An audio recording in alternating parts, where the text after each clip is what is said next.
Esse balão está em branco de propósito, tá? Ele vai sair exatamente dessa forma no livro e o objetivo disso é para que você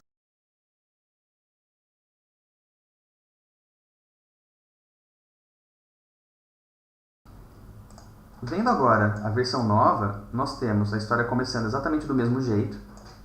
Então tem esse casal, essa garota e esse cara. Seguimos aqui para um close dela, o balão e a reação do cara. Tá? Esse balão está em branco de propósito. Tá? Ele vai sair exatamente dessa forma no livro e o objetivo disso é para que você, leitor, coloque na fala dela o que você acha que é a razão dela, o motivo dela. Tá? Então não é um erro de edição, é proposital. E eu acho que isso colabora para a ideia da proposta da Pieces, que é propor uma reflexão a partir dessas histórias curtas e a partir de todas as lacunas que essas histórias têm, às vezes de desenho, de conclusão, de diálogo, que você, como leitor, qualquer leitor, possa interpretar como acha mais válido e completar essas lacunas com o que vocês acham, com o que vocês sentem. Então a razão para essa garota fazer o que ela faz é a razão que você coloca para ela. Tá? Mas voltando aqui, continuando, ela vai embora e deixa o cara sozinho. E no último quadro nós temos ela indo embora e o cara ficou sozinho. E é isso, e acabou a história. Tá? Elas são a mesma coisa, elas estão contando a mesma coisa, né? Conforme eu estava redesenhando essa página e repensando ela, eu comecei a perceber que eu queria mudar um pouco de como essa história se desenrola. Ele tem uma questão, primeiro, de tempo, né? Então eu queria que o título fosse lido antes da cena inicial da história, e também porque, graças a essa ideia da série Um Átimo, né? Isso é uma questão editorial agora, todos os títulos de Um Átimo estão à esquerda, no topo da página. Então não teria motivo nenhum, não teria razão nenhuma, para eu colocar justo nessa HQ o título no outro lado. Então é uma coisa que eu estabeleci como um parâmetro, né, que eu vou seguir na edição inteira, no livro inteiro, então aqui eu não ia quebrar com isso. E aí também eu já vou comentar com vocês, mas eu queria que os olhos dos leitores passassem por essa mancha preta antes de chegar nos personagens, tá? Eu já vou falar para vocês um pouquinho disso. Vamos agora avançar para a nossa página recente, né, 2019, e analisar ela pelos mesmos preceitos que a gente usou antes, tá? Bom, então, antes de mais nada, que eu falei que eu ia comentar sobre essa mancha aqui de fundo, ela não está aí apenas para evidenciar o título, ela não é necessária, ela não faz parte do cenário nem nada. Mas quando a gente vê esse tipo de rabisco, né, ela é toda rachurada, toda irregular, ela representa um tipo de ruído na imagem. Então é uma coisa que representa algo, de certa forma, pesado, né, que está apontando para baixo, e o lugar onde tem o termo razão está cortando isso com claridade, né? Então essa faixa branca contra um ruído pesado para baixo, escuro. E esse ruído ele vai ser aplicado de novo aqui atrás desses dois quadros, eu já vou comentar um pouco sobre isso com vocês. Bom, quais foram as decisões que eu tomei então nessa narrativa? Primeiro de tudo, esse cara agora está olhando para a esquerda, de costas para a direita, inclusive barrando, não assim, né, que ele esteja realmente impedindo essa garota de andar, mas ele é uma coisa que está entre ela e o futuro, entre ela e o que está à frente dela, narrativamente falando também, ou seja, ela não tem como se deslocar positivamente nessa cena porque o cara está na frente dela. Tá? Mas vamos supor que esse é um casal que tem algum tipo de relacionamento bacana, não vamos colocar nada de pesado nesse relacionamento, só provavelmente não está mais dando certo. Mas ele está impedindo o avanço dela. Aqui a gente coloca um vazio, tá? Esse vazio aqui ele poderia ser ocupado por qualquer coisa, mas essas folhinhas voando e um espaço aberto, eu estou usando para indicar um respiro maior. Então o que está à frente para a direita na narrativa é mais amplo. É uma coisa que não aconteceu no quadrinho de 2005, que ele é fechado, tá vendo? Ele tem um requadro que delimita bem essa cena. Tá bom. Então aí, o cara tá fazendo um carinho na moça de qualquer forma, e aí ela vai e dá a resposta dela, né, dá o comentário dela. E aqui tem algumas coisas para considerar, tá? Primeiro de tudo, de novo, reforçando, a gente não sabe o que ela está falando. E essa questão ela é intencional para a narrativa. Também, se a gente for comparar, existe um espaço maior entre os dois quadros do que existia no quadrinho anterior, tá vendo? É um requadro de tamanho normal. E nós temos aqui no fundo, nos 3 espaços, né, que sobram aqui entre esses quadros, o mesmo ruído, aquela mesma achura ruidosa. Bom, então vamos aqui primeiro com a nossa garota. A expressão dela está um pouco mais visível. Eu não queria que ela parecesse fria, nem arrogante, nem brava, nem nada. Eu queria que ela parecesse até meio com compaixão, uma coisa mais melancólica, sabe? Então ela não está falando isso de uma forma ríspida, ela está falando isso com a cara que ela tem, que não é alegre, mas também não é pesada. E aí, até aquela história da mão do cara reagindo aqui no cantinho, se vocês perceberem bem, eu fiz ela gentilmente tirando a mão dele do rosto. Então, essa mão do cara que sai do rosto dela não sai por causa da fala. Ela tira e depois fala. Então, de novo, o que é a narrativa aqui, a cadência aqui, a ordem das coisas. A gente vai primeiro passar pelo rosto da personagem. Aí a gente ou vai subir para o balão ou vai descer para as mãos. De qualquer forma, se eu subo para o balão, eu já caio no olhar do carinha, tá? Essa fluidez vai me levar para o olhar dele. Mas se você cair e ver a mão, a coisa mais óbvia para você fazer logo em seguida é subir para o balão e depois vai converger de novo para o rosto do cara. Então assim, vendo ou não, tudo bem. É um desses detalhes que a gente coloca e eles não podem ser absolutamente determinantes para o entendimento da história, mas eles estão lá para enriquecer um pouquinho. E essas manchas no fundo, elas representam um tipo de ruído, uma estática, né?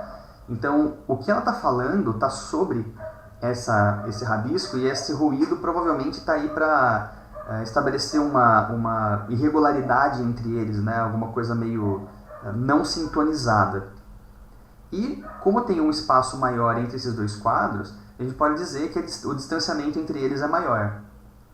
E no meio desse ruído e desse distanciamento dos dois, que é tudo colocado como metáfora por causa dessa diagramação, tem uma fala que é o que vai realmente causar essa ruptura. Então essa fala que realmente, ou ela separa os dois, né, levando os quadros longe um do outro, ou ela evidencia essa separação. Tá? Precisa disso? Não, mas de novo, eu acho que incorpora algumas coisas interessantes para o observador. Aí vamos para o próximo quadro. O que está acontecendo aqui? Nossa garota está indo para a direita. E por mais que esse cara esteja olhando para acompanhar, né, o olhar dele vai em direção a ela, ele não necessariamente está se movendo. Então, o que eu quero dizer aqui, a gentileza dela, né, dessa coisa de tira a mão, fala alguma coisa que tenha um grande impacto pro cara, mas ela se desloca para a direita por quê? Porque ela está se deslocando de forma pró-narrativa, ela está indo em frente, ela está sendo positiva no deslocamento dela nessa cena. Isso é importante porque eu quero mostrar agora com essa versão da história que não é uma garota que abandonou o coitadinho do cara que ficou sem saber o que estava acontecendo, é uma garota que se livrou desse cara. A ideia é que, independente de qual seja o relacionamento deles, agora ela está indo em frente. Ela está deixando aquilo que barrava o avanço dela, como a gente viu no primeiro quadro, para ir em frente. E aí, falei, bom, tem essa mancha horrível, né, no fundo da primeira versão, eu queria colocar alguma coisa no fundo desse também. Aí, olha só, nós vamos sair de uma área totalmente preta para uma área totalmente clara. E para fazer isso, né, o deslocamento dela sair dessa área escura, da mancha escura, e ir para a área clara, enquanto o cara fica na mancha escura, ela vai fazer isso a partir de uma diagonal. Então, para o observador, ele vai começar aqui nesse canto esquerdo superior, no vazio escuro e pesado, vai passar pelo cara, vai descer até a garota, e vai terminar, né, de alguma forma em frente para o branco, que no caso é uma coisa mais aberta, mais leve. Então ela está saindo desse ruído e desse peso mais escuro em direção a uma área mais clara. E o tamanho da área escura, obviamente, por causa dessa diagonal, ela diminui de altura, né? Ou seja, o papel que essa escuridão tem nessa relação diminui, ao passo de que a luz, ou essa liberdade, né, ou essa coisa mais positiva, ela ganha mais espaço conforme ela se desloca para longe do cara. Bom, além de tudo isso, tem uma coisa da narrativa que é bem interessante, que é a gente usar essa ideia da diagonal, né? Então esse eixo azul que está descendo aqui na diagonal, ele cria um tipo de rampa. E a gente sabe que se você colocar, por exemplo, uma bolinha aqui em cima de uma rampa nesse sentido, ela vai cair muito rápido para baixo. Então essa mancha, ela não só conduz o olhar do observador para passar pelos personagens, ela não só divide o claro e o escuro, como ela também faz isso de forma veloz. Então essa rampa, quanto mais inclinada for essa diagonal, mais rápida vai ser essa passagem. Ou seja, a passagem do preto para o branco vai ficar mais rápida. Eu queria que isso fosse gradual para que ela pudesse gradualmente se afastar do cara. Aí a gente vai para o último quadro, que não tem bordas, assim como o primeiro, né? Ele não tem o requadro, e ele é inclusive maior, bem maior do que o quadro da versão original, né? Aqui, esse quadro pequeno é até claustrofóbico, né? Então a moldura retangular contém essa ação, essa narrativa, ela enclausura essa cena, e por ser tão apertadinho e sei lá, né? O personagem está todo na silhueta, fica mais pesado, fica mais angustiante, eu acho. Aqui, como a garota está saindo dessa para uma melhor, assim, né? Eu queria tirar o quadro de volta, né? Então essa linha onde termina o branco e começa o roxo é o corte da página, é a linha da sangra da página, então não tem mais nada além de lá.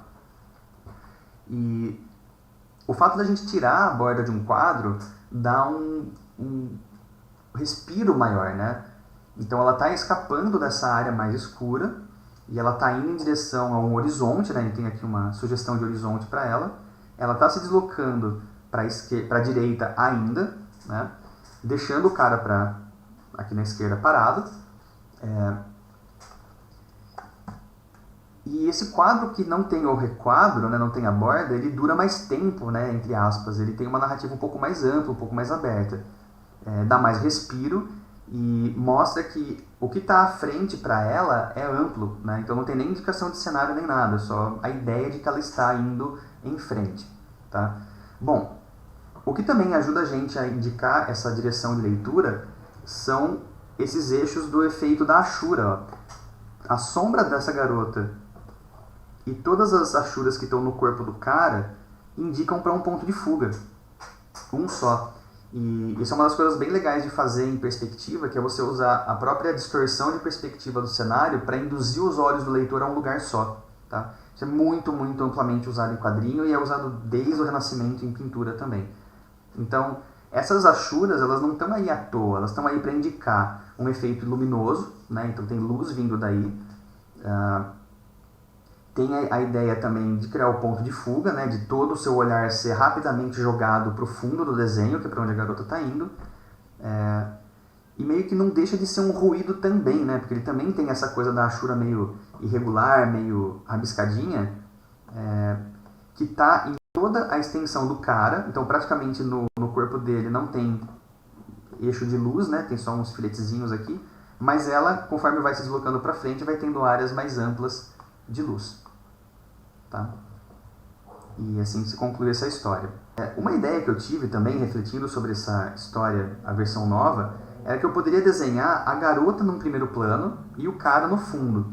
Mas o que acontece nesse sentido? A gente estaria na frente dela, como câmera, né, observando o deslocamento dela, e talvez a gente entrasse nesse sentido também como algo que barra o avanço dela, né, a gente de frente para ela tá na frente do caminho dela, mas assim, a gente estaria acompanhando ela.